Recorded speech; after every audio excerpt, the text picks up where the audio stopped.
is the greenhouse effect.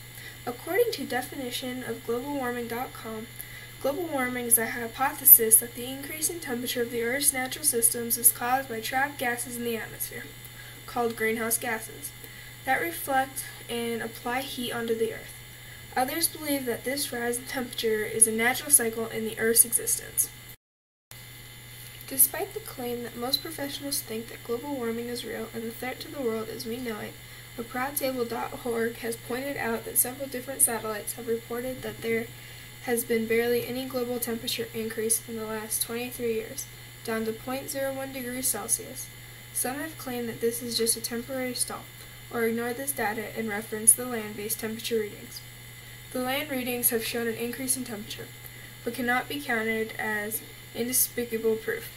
But they cannot measure the entire globe's temperature and can interpret heat from nearby urban development. This input to alternate data has produced the illusion that the Earth is heating up at an abnormal rate. One would think that if global warming was real, there would be at least 1 minute temperature change within the last quarter of a century.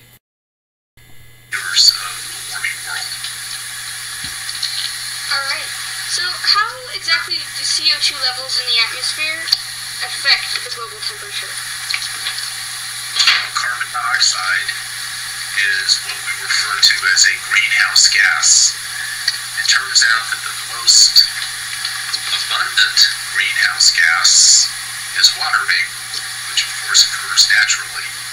But it's because of the greenhouse gases that we actually can sustain life on this planet. So greenhouse gases in and of themselves are not a bad thing. What they do is that the Earth absorbs most of the energy that comes to the planet from the sun. But it emits that radiation in the form of long-wave radiation or infrared radiation.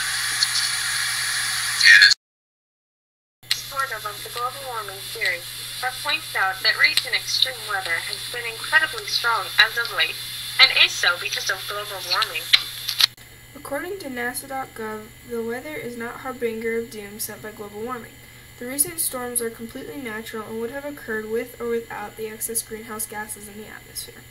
While it is claimed that the worst storms have occurred recently due to global warming, the worst hurricane ever recorded was in 1926, the second worst in 1900. Carbon dioxide emissions were most vaguely troubling back then, with the car barely being invented at the time of the worst hurricane. The world's top hurricane experts have declared that there is no evidence linking global warming to the violent weather patterns that they study. It has been suggested that the Earth periodically goes in and out of bad weather phases. Much like it has a steady cycle of rising and falling temperatures, this would explain how the Earth can experience different degrees of extreme storm while experiencing little to no temperature change. Since all the evaporation is causing more water to go in the atmosphere and all the temperatures are being thrown out of whack, does it have an effect on severe weather like hurricanes? Yes, it does. I mean, this is an area of active research because the details of how it impacts hurricanes are still not well understood. But you can think of it in general terms the following way. One of the energy sources for hurricanes is warm ocean temperatures. Okay?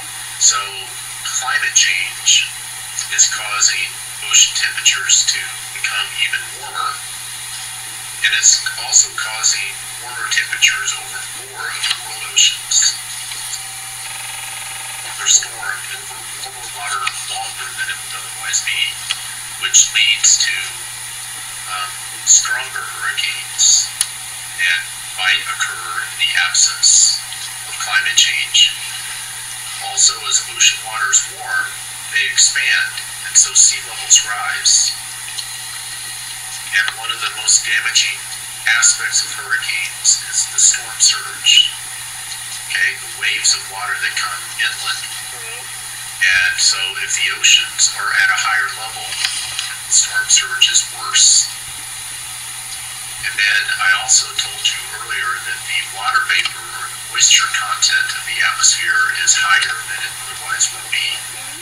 So when it rains, a particular storm, whether it be a hurricane or just an average everyday weather storm, has more moisture to draw on. So in other words, we would expect it to rain on average these storms to produce heavier rainfall amounts, which can lead to greater flooding. And these are all things that we are seeing occur in our observations.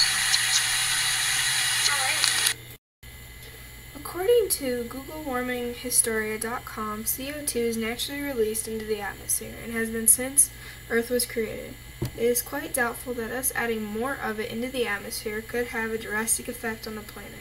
The atmosphere is so vast that ridiculously large amounts of any compound would be added to it to change the entire world system.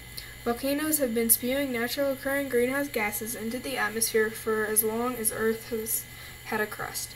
The ocean and the soil have also been known to emit greenhouse gases, and especially CO2, on occasion. Earth has natural ways of removing the potential harmful substances from its atmosphere. They have also applied to the emissions made by humankind. National Geographic states that 30% of the emissions get absorbed by plants and soil, 25% gets absorbed by the ocean, and 1% is absorbed by the sediments and rocks. This leaves 44% of our emissions wafting around in the atmosphere. But is it significant enough to affect the greenhouse effect? The general consensus of the data is not. No, it is not enough to wreak havoc upon the land. Carbon dioxide is currently 385 parts per billion, a rather small amount, and has been signaled out by National Geographic as the weakest greenhouse gas. If we were spewing unprecedented amounts of methanol into the air, then there would have been a problem. But the atmosphere is just too large, and the CO2 is too sparse and weak to significantly impact the greenhouse effect on the Earth.